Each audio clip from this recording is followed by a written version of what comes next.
দেশের Saint Martin দ্বীপ আমেরিকাকে দিয়ে দেয়া হচ্ছে, এ কথা শুনছি বহু বছর যাবৎ। সাম্প্রতিককালে এই শোরগোল আবার চাউর হয়েছে। এ প্রসঙ্গে আমাদের কিছু বিষয় জানা থাকা দরকার। বিশ্বে ৮০টি দেশে মার্কিন যুক্তরাষ্ট্রের ৭৫০টি সামরিক ঘাঁটি আছে।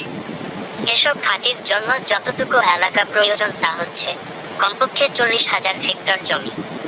বহির্বিশ্বে মার্কিন যুক্তরাষ্ট্রের ৬৬,০০০ হেক্টর জমির সামরিক ঘাঁটিও আছে।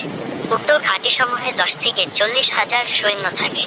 একটি পূর্ণাঙ্গ বিমানবন্দর থাকে যার রানওয়ের দৈর্ঘ্য হবে কমপক্ষে ১০,০০০ ফুট, যেন সি-১৩০ হারকিউলিস বিমান ফুল লোড হয়ে নামতে পারে।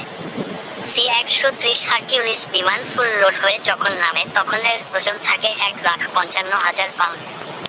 আমরা সেন্ট মার্টিন দ্বীপ সম্পর্কে আলোচনা করি। দ্বীপটির আয়তন ছেড়াদ্বীপ ও অন্যান্য চর সহ ৪.৩ বর্গ কিলোমিটার অর্থাৎ ৪,৩০০ হেক্টর। প্রয়োজন কমপক্ষে ৪০,০০০ হেক্টর। দ্বীপটির মৃত্তিকা বিশ্লেষণ করলে দেখা যায় যে এর উপরিভাগে বালু থাকলেও অনধিক ৩ ফুট নিচেই মূলত প্রবাল ও শৈবাল স্তর। এই কারণে ভবিষ্যতে এই দ্বীপের অস্তিত্ব নিয়ে ভূতাত্ত্বিকরা শঙ্কিত।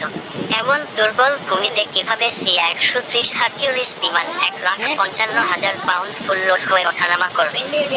এই আয়তনের দ্বীপে কিভাবে ১,০৪,০০০ সৈন্য থাকবে? তাদের অফিস, আবাসন, অস্ত্রাগার, মিসাইল লঞ্চার ও অন্তত ২ ডজন যুদ্ধ বিমান নিয়ে। উপরন্তু এর মহীসোপানের গভীরতা এত কম যে এখানে ডেস্ট্রয়ারের মতো বড় যুদ্ধজাহাজ দূরের কথা ফ্রিগেটও ফিরতে পারবে না। যা বলছেন তা কতটা সঠিক তথ্যভিত্তিক তা জেনে বলাই ভালো।